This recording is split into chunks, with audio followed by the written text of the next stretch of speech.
Salam bahagia, semoga kebaikan datang dari segala penjuru. Viewers, kita ketemu lagi. Sesi ini agak berdekatan ya, jadi kita kedatangan tokoh lagi. Dan menurut kami tidak perlu lama-lama lagi, nanti kita akan banyak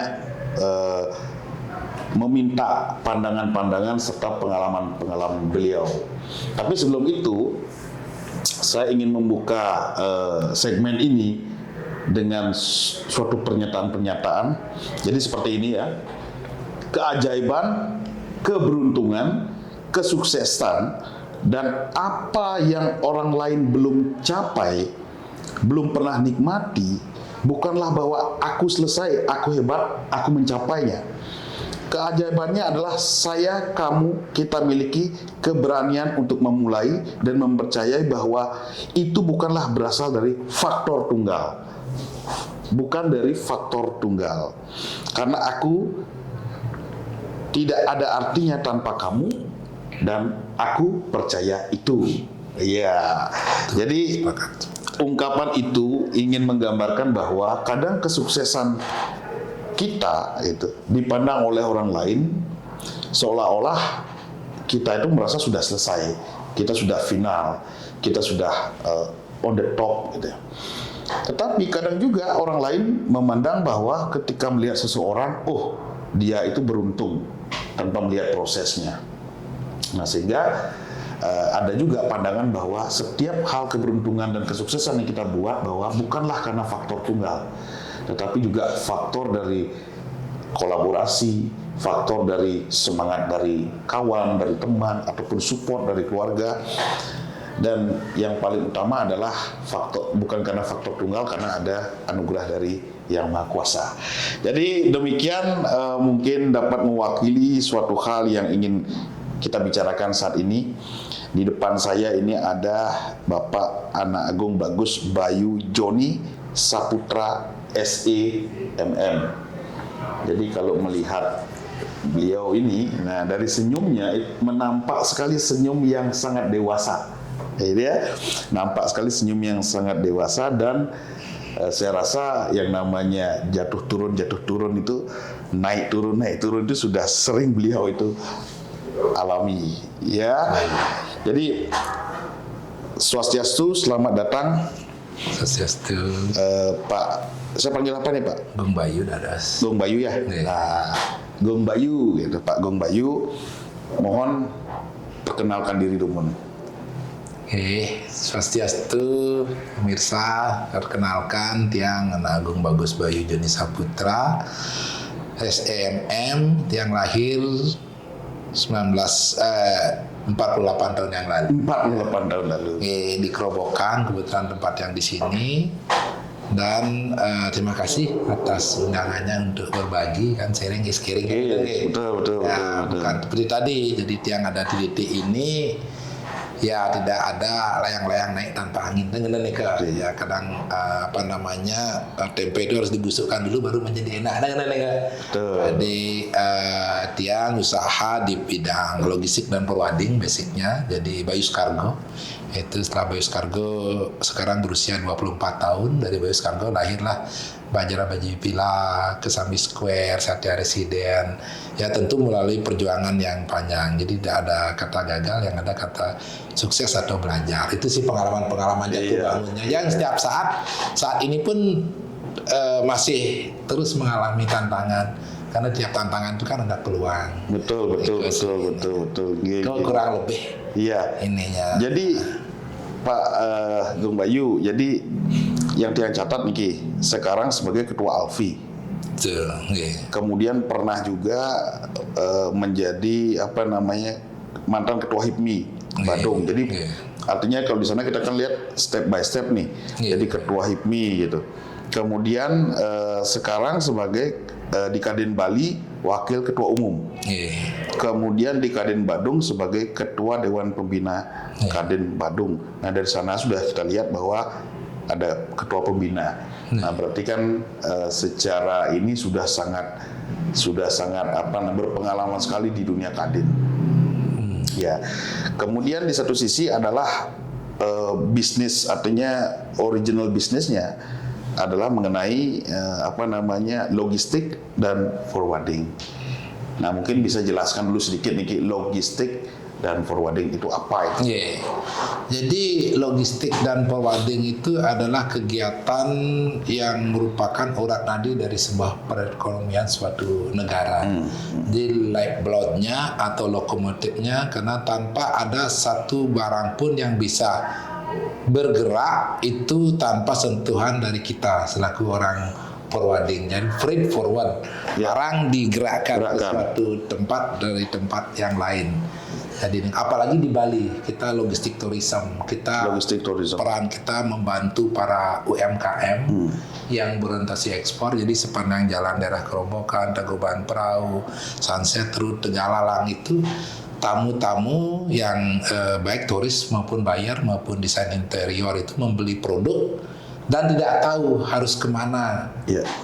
Mempacking barang, mengirim, mengurus dokumennya, terus peraturan-peraturan negara kita sendiri, negara tujuan, tanpa kehadiran kita selaku arsitek of transport atau problem solver. Itulah kita hadir, sehingga dengan kehadiran kami, perusahaan jasa freight forwarding ini, teman-teman UMKM ini bisa melakukan kegiatan penjual barang dan tamu bisa membeli barang, karena barang itu bisa sampai di negara tujuan tamu tersendiri. Jadi Pak Agung, kalau kita bicara logistik itu mungkin yang para viewers ini kan tidak semua pengusaha, tapi mereka juga adalah mungkin ke depan akan calon pengusaha gitu. Logistik dengan kargo itu bagaimana? Logistik adalah kegiatan yang melakukan proses pengurusan barang. Kalau kargo itu ketika barang itu tidak dibeli atau belum dibeli oleh orang, itu merupakan barang dagangan. Tapi ketika dibeli dan siap dikirim, itulah namanya kargo. Atau freight di forward. Di forward. Jadi barang ini ada di arsop, belum namanya kargo. Ketika dibeli oleh tamu dan siap dikirim, menjadilah kargo. Makanya perusahaan kargo. Itu. Berarti proses ini yang disebut dengan logistik. Jadi izin kita adalah izin JPT, jasa pengurusan transportasi. Jadi kalau kita berbicara logistik itu ternyata kalau dari aspek hukumnya banyak juga ya Pak ya. Jadi dulu yang pernah belajar di Belanda itu tentang commercial law atau hukum dagang lah, jadi commercial law. Jadi ada proses on board ketika dia masuk ke dalam free on board gitu. Jadi insurance and free sampai dengan DDC, dari submission delivery charge, sampai di port, di door-nya. Artinya itu adalah suatu hal yang sangat kompleks. Bahkan sekarang dinamakan supply chain, rantai pasok. Supply chain and connectivity. Jadi bagaimana end to end bahan baku dibawa ke pabrik, dari pabrik sampai ke end user, itu kegiatannya logistik. Makanya Pak Presiden sangat marah ketika dwelling time kita itu sampai 5 hari, padahal di Singapura hanya 1 jam. Cost logistik kita masih 20% dari produk domestik bruto. Jadi kalau harga barang 1.000 tambah 20%, 1.200 itu cost logistik. Jadi kita masih harus bekerja keras, berlari mengejar ketertinggalan kita. Berarti menyingkat waktu itu. Yang kadang kan dalam konteks commercial law itu kita mengenal istilah conformity of good. Jadi jangan sampai benda yang katakanlah beratnya yang awalnya adalah 5 kilo karena proses yang panjang ini jadi beratnya jadi 4 kilo. Seperti itu ya kira-kira. Bisa dibayangkan produk kita kayak Nener di Pengambengan. Dengan oksigen yang terbatas hanya 6 jam, harus sampai di Filipina. Kalau terjadi keterlambatan delay 1 jam aja, oksigennya habis, sudah tidak ada artinya.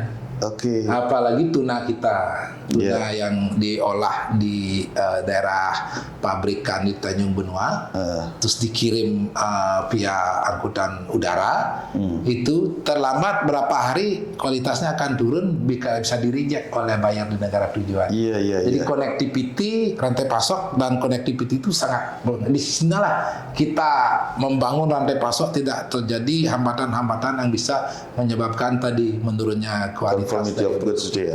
Iya, berarti gini sekali ya. Nah, kalau mengenai produk-produknya Pak Gung Wayu. Jadi mengenai produk-produknya, apakah Bapak memproduksi sendiri atau ikut memproduksi juga atau hanya memfasilitasi ini? Kita memfasilitasi. Memfasilitasi. Ya, jadi teman-teman UMKM yang ada kita lihat di depan ada yang jualan lampu, jualan meja nih kan. Itu mereka jual, kita kirim. Bahkan tamu harus dealing dulu dengan kargo.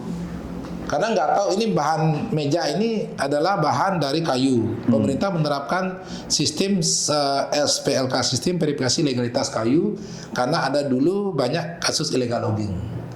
Nah, jadi harus punya izin legal. Kita yang mengurus perizinannya itu. Itu kayak pebble-pebble nih ke.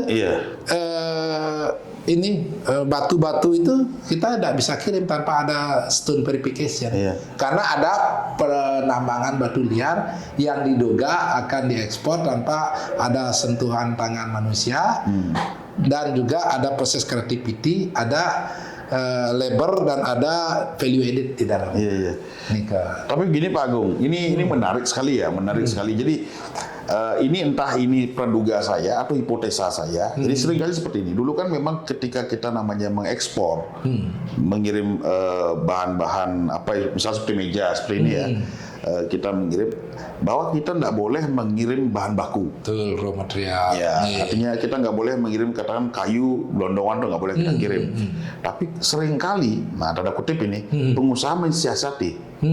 Misalnya kebutuhan kayu, misalnya kayu di sana butuhnya berapa, terus tiba-tiba didesain seperti meja dengan kayu yang besar, lebar, panjang, seolah-olah dia adalah produk yang terolah dan fungsinya adalah meja.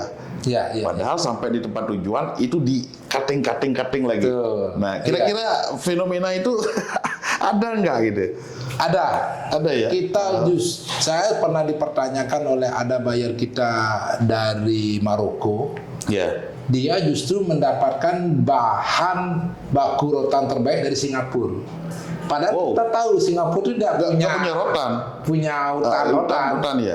Nah, itu kan akal-akalan bagaimana mereka membuat bahan baku itu seolah-olah menjadi bahan jadi dengan melingkarkan rotan itu di bambu. Tapi setelah itu kualitas terbaik itu dibuka untuk diproses menjadi barang jadi. Tapi sudah ada sentuhan manusia di sana. Tapi itu sudah dianggap sudah ada nilai tambah dari harga 1.000 menjadi 7.000. Kan itu. Tapi kalau diolah lagi bisa menjadi 50.000 karena ada sentuhan teknologi, ada proses creativity. Begitu juga dengan top table ini yang harganya per kubik misalnya 7 juta, itu dia ini ditebelin, di sana diolah lagi.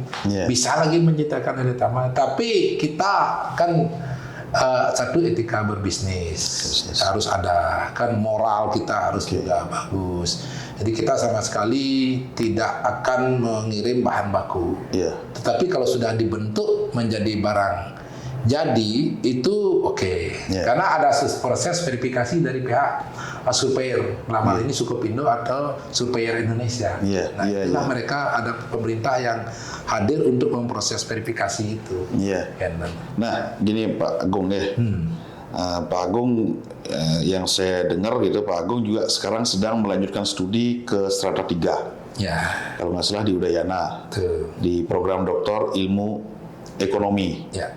Tentu saja kalau sudah tataran ekonomi itu sudah tatarannya filosofi ke bagaimana meng-create how to create policy di bidang ekonomi yang baik. Nah, kalau pertanyaan saya seperti ini, kira-kira negara Indonesia kita ini negara maju atau berkembang? Negara berkembang. Mengapa begitu, Pak? Karena kita lihat perbedaan antara negara maju dan negara berkembang itu, di mana negara maju itu kan dia itu dari segi infrastruktur, penegakan hukumnya itu sudah jauh lebih baik. Kita middle income track ini yang sangat berbahaya lagi. Maka bagaimana Pak Jokowi wanti-wanti bilang hati-hati memilih pemimpin 2024 karena jebakan Batman-nya kita bisa akan lepas landas atau bahkan kita downgrade. Itu yang saya lihat perbedaan antara negara maju itu dengan pendapatan per kapitanya, kan itu saya kurang begitu spesifik berapa pendapatan per kapitanya, karena ketika kita melihat negara maju secara law-nya itu, penegakan hukumnya itu yang menurut saya kata kunci. Ketika kita melihat bahwa dipertontonkan ada sesuatu yang bisa dikategorikan ada gray area dan banyak orang itu tanpa dilakukan oleh penegakan hukum, ya otomatis kita akan menjadi negara yang terus menjadi negara yang berkembang, bahkan cenderung akan menjadi turun. Itu. Meskipun Indonesia sekarang digempur dengan produk-produk luar negeri. Artinya begini, dengan jumlah penduduk yang besar, dengan behavior masyarakat Indonesia itu konsumtif, gitu ya, sehingga negara Indonesia merupakan sasaran dari barang-barang luar negeri. Apa sih yang nggak ada di Indonesia? Dari mobil, dari Ferrari, apa-apa ada. Dari baju, bahkan sampai semua ada gitu. Apakah hal itu tidak bisa dijadikan sebagai tolak ukur, ataukah jangan-jangan ini tanda kutip tanda kutip gitu, dengan jumlah penduduk kita yang banyak, dengan sumber daya manusia kita yang banyak ini, kita ini hanya dijadikan sebagai suatu negara itu negara konsumtif. Gimana kira-kira kalau ada dengan 280 juta penduduk itu berarti pasar yang potensial. Kan gitu. Dengan sumber daya manusia tadi, dengan sumber daya alam yang kita punya, yang pikir sekarang sudah bukan era globalisasi lagi, deglobalisasi. Bahkan cenderung kayak kita tidak mengirim lagi sawit, tidak kita membangun smelter, tidak mengirim lagi ini nikel kita. Bahkan kita di-ban di negara Eropa ketika kita tidak mengirim lagi minyak sawit kita. Jadi itu upaya-upaya, bahkan pemerintah dalam beberapa pertemuan G20 summit kemarin itu justru yang seperti dikatakan oleh Pak Luhut, kita itu sebisa mungkin terus menjadi negara konsumtif. Jangan sampai menjadi negara maju, karena dengan jumlah penduduk yang banyak, menjadi pasar-pasar potensial mereka, dengan sumber daya yang kita miliki, sumber lithium, nikel, terus bahkan Elon Musk itu kemarin itu bahkan kita mempunyai sumber baterai, itu yang terbesar di dunia, bahkan terbaik mungkin ya. Bahkan terbaik. Nah itu, jadi negara maju itu kalau sampai kita menjadi negara maju, ancaman bagi mereka. Makanya bagaimana cara mereka kita di-issue di WTO, dan dengan keberanian Pak Presiden berani melawan itu. Nah itu kita salut sama Presiden kita, bahwa dia berani melakukan tindakan-tindakan sama membeli Freeport itu 51%, kan gitu. Kita menjadi milik kita, tambang emas terbesar, dan juga nikel kita membuat smelter. Jadi kita harus mandiri, dilawan itu, dan keberanian untuk itu.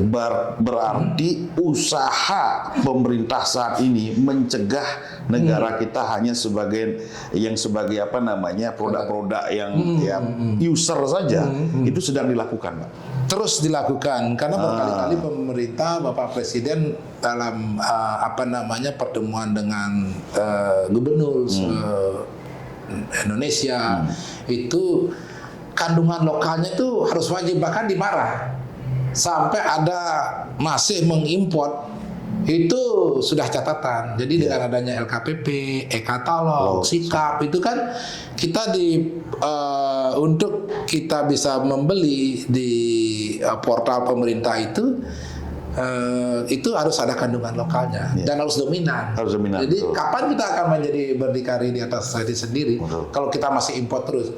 Padahal di Indonesia mampu dan ada. Jadi kalau membeli di Indonesia tentu penyerapan tenaga kerja. Terus dari raw material, produk jadi lompatannya bisa sampai berpuluh-puluh bahkan ratusan persen. Itu yang dilakukan oleh pemerintah dan luar biasa on the track itu. Dan itu pun harus disuri tauladani dulu oleh pemerintah, terutama dalam pengadaan barang jasa. Jadi usahakan penggunaan produk-produk yang ada di daerah dulu lah, dalam negeri lah. langsung import. Padahal di balik itu mungkin ada pesan tertentu. Iya. Gitu. Nah, ini menarik sekali Pak ya. Artinya menurut pandangan Pak Agung bahwa negara kita sekarang sedang prepare untuk mencegah jangan sampai kita sebagai negara user terus atau negara pembeli terus. Jadi sekarang sudah mulai mengarah kepada how to create something gitu ya. Dan akhirnya ini bisa menjadi suatu hal yang kompetitif di luar negeri. Ya sama seperti contoh Pak, seperti contoh Jepang. Jepang kalau kita tahu Honda, Yamaha, Kawasaki, Suzuki itu kan semua produk-produk ini. Tapi kita nggak pernah lihat itu ada Scoopy di Jepang. Tidak pernah lihat ada motor apa itu yang ini di Jepang ya. Dan mereka menggunakan suatu politik katakanlah ekonomi dumping itu. Atau dia seolah-olah produknya dijual murah di luar negeri tapi mahal di dalam negeri. Nah, kira-kira Indonesia sudah saatnya mengarah ke sana tidak? Iya. Kalau saya lihat kayak janganlah jauh-jauh. Kayak di Bali kita mau ke Canggu, kita mau ke Peti Tengah gitu kan. Kemarin dengan RMT ya. Jadi yang dari Bandung Jakarta itu. Mass transportation itu memang harus dipaksa, apalagi ada polusi udara yang sedemikian tertinggi polusinya di Jakarta dengan sekarang kita mengarah ke hybrid, itu sesuatu yang harus kita dorong. Cuman memang sarana prasarana dan kebijakan pemerintah terutama di Senayan juga harus mendukung. Jadi jangan ada kesan upaya-upaya mendiskriminasi, mengkreditkan sebuah upaya yang adiluhung untuk membuat peradaban itu menjadi lebih baik. Gitu. IKN dipindah kan begitu untuk ya kota yang beramah lingkungan yang bersih, bahkan bioporinya sekian persen adalah pasos-pasumnya itu hutan, masih kan itu harus kita dukung karena ya seperti sekarang ini kita mau ke Uluwatu udah berapa jam? Efektivitas waktu kita udah terbuang kan? Mau ke Canggu mikir. Nah, padahal satu sisi budaya nggak tersaingi Bali ini dengan Trihita Karananya kita kan ini yang dicari oleh orang, tapi ketika di sini menghadapi kemacetan, gimana sesuatu itu bisa, apalagi yang dari sektor logistik kan? Transportasi mengangkut barang membawa ke Pepito Canggu. Jam berapa saya harus berangkat? Apa mengambil barang di Canggu Enko, Bunga Liping seperti itu? Tiang jam 9 pagi paling bisa jam 12 hanya mengambil satu barang dengan mobil pickup carry.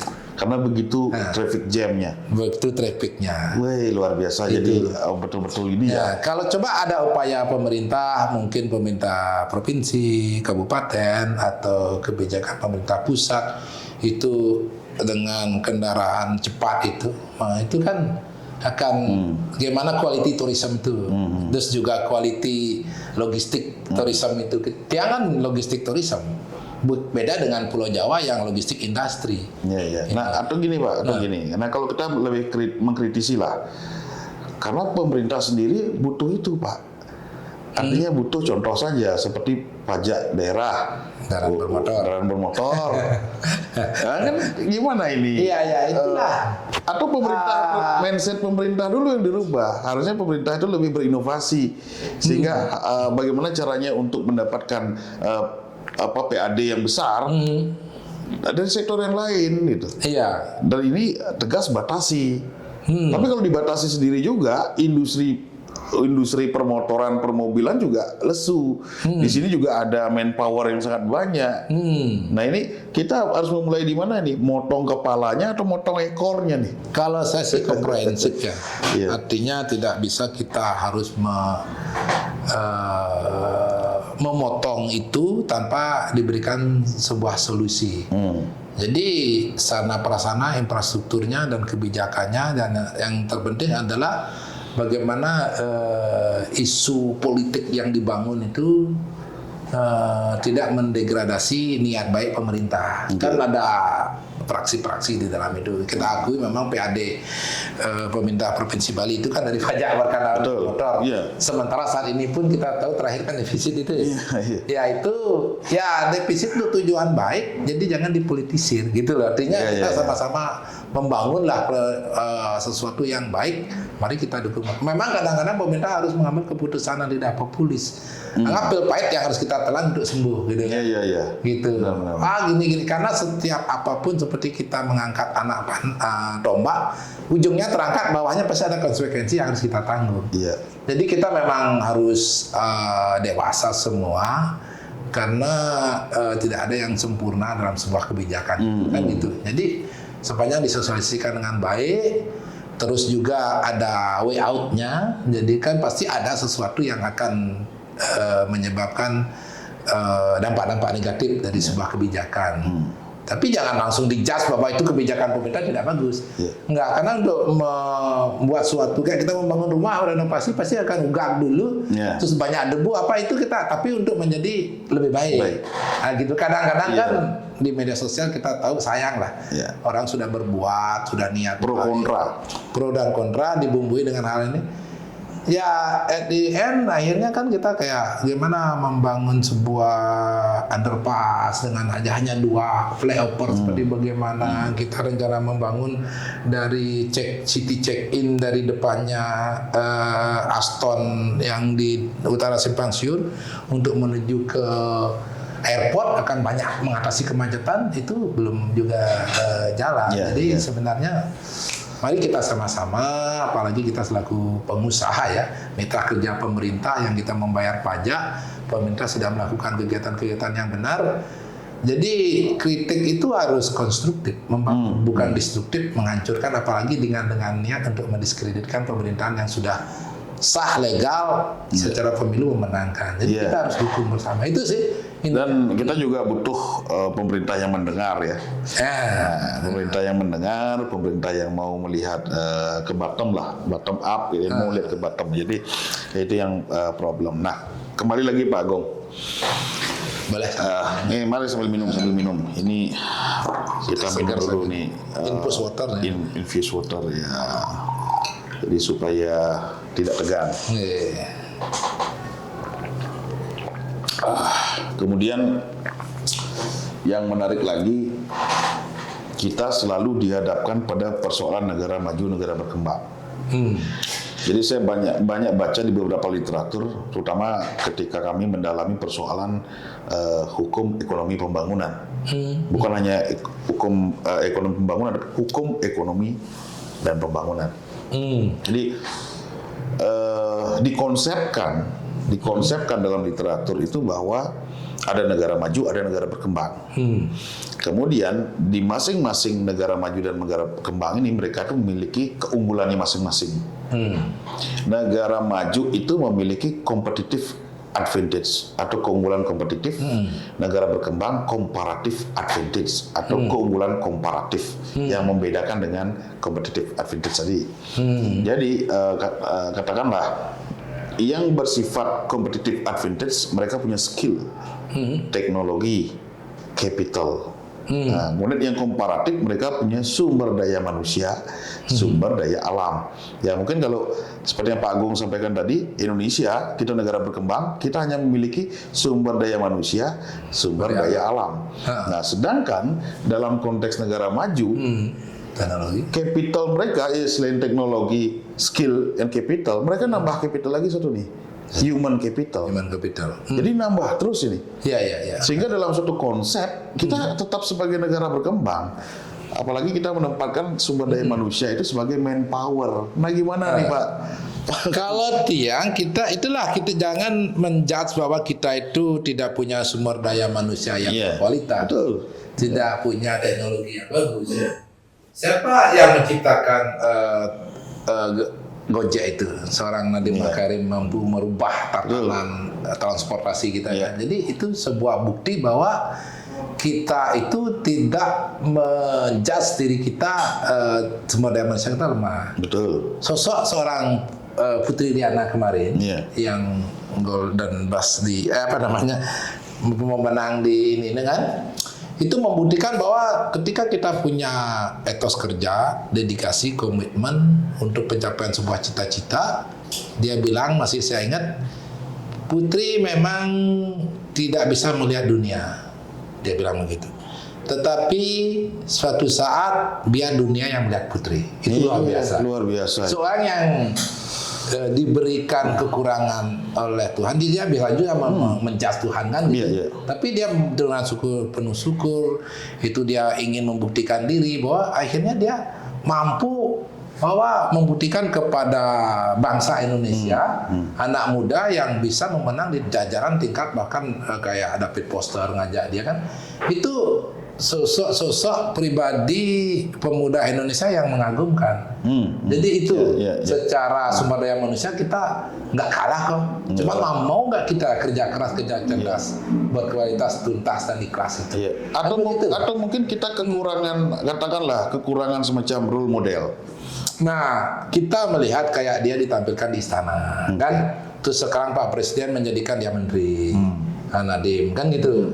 Terus mantum kita Ketua Umum HIPMI yang sekarang menjadi Menteri BKPM, Bahlil, itu orang dari Papua, Pak-Pakan, anak seorang guru SD, dan dia adalah sopir angkot.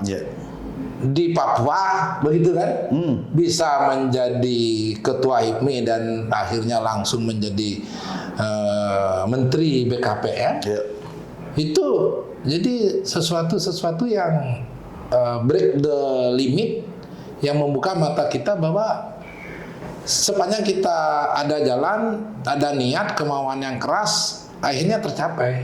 Jadi mungkin dulu tidak bisa kita menembus itu. Sekarang dengan era keterbukaan ini, aturan itu bisa menjadikan seseorang yang from zero to hero. Itu. Jadi ya sekarang bagaimana anak muda melihat itu? Mampu nggak dia? Jadi possibility itu ada, opportunity itu ada. Apalagi tentunya dengan sumber daya alam yang kita punya. Teknologi, saya pikir kerja keras dan berkualitas tuntas itu hanya saja ketika nanti orang melakukan sebuah riset, tentu ada trial and error. Jangan kata gagal melakukan riset itu menyebabkan seolah-olah terjadi sesuatu yang sifatnya merugikan negara. Padahal yang namanya research and development pasti ada trial and error. Dan itu kan Thomas Alva Edison menciptakan lampu 10 kali. 10.000 kali itu gagal, tapi setiap gagalan itu dia belajar. Bagaimana seorang Elon Musk membuat SpaceX yang hampir bangkrut dengan beberapa gagal, akhirnya dia menciptakan roket, yang roket itu bisa kembali, dan akhirnya dia sekarang perusahaan swasta yang kerjasama dengan pemerintah. NASA pun nggak bisa. Itu. Nah itu seperti itu. Jangan anggap gagal itu adalah sesuatu yang merugikan. Pasti setiap gagal kita belajar dari kegagalan.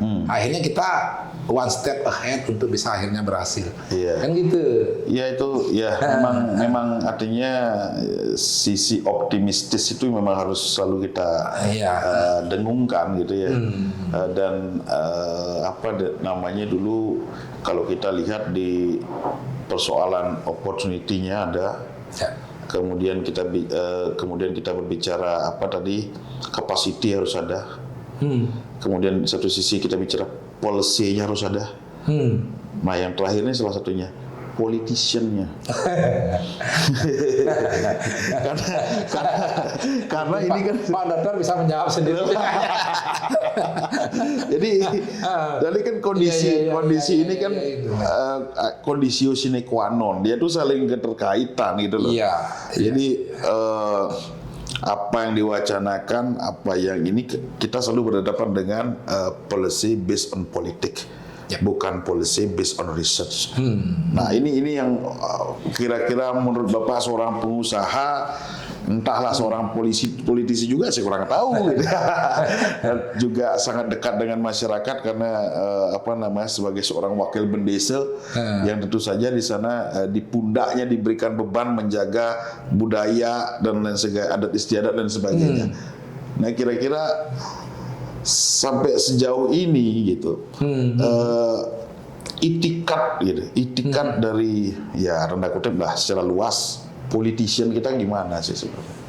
Tadi sebenarnya saya sudah masuk sedikit ya, artinya sebuah kebijakan pemerintah itu jangan selalu dipolitisir, kan itu kan artinya oposisi boleh, mengkritisi boleh. Bahkan kita tahu bagaimana fenomena seorang Rocky Gerung seperti itu salah satu contoh lah saya sampaikan itu karena tingkat intelektualitas pemahaman seseorang terhadap apa yang menjadi wacana, apalagi dia seorang tokoh publik, hati-hati berbicara karena kan apalagi di editing dipotong-potong, nah ini akan menimbulkan pro dan kontra dan gaduh. Padahal kita harus kerja yang saya tekankan ya revolusi mental itu ya sebuah keniscayaan yang harus kita selalu perjuangkan itu. Jadi gitu. Jadi setiap kebijakan melenceng sedikit ya tadi kan ada on progress ini sudah dibombardir dengan hal-hal yang sebenarnya harus konstruktif. Jadi informasi itu harus berimbang gitu. Kita kan memberikan proses pendidikan politik, pendidikan untuk meningkatkan kualitas peradaban suatu negara itu kan perlu effort yang sangat besar ini. Makanya kita dalam hal-hal seperti media sekarang ini kita harus memberikan proses edukasi yang bagaimana membuat empowering, pemberdayaan sehingga kita semua bisa mendapatkan informasi yang berimbang dan memberikan proses pendidikan entrepreneurship, kewirausahaan itu, pendidikan perpolitikan mereka yang di jalur politik kan karena pemerintahan sekarang ini kan dibangun oleh sistem perpolitikan.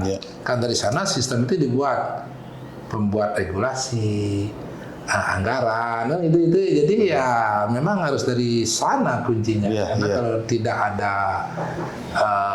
hal yang di-create untuk sebuah perbaikan kan sayang gitu lah karena didudukkan di situ itu mestinya do something untuk kemanfaatan gitu sih. Artinya kita ini pemerintah ini butuh dikritik tapi yang lebih baik adalah autokritik.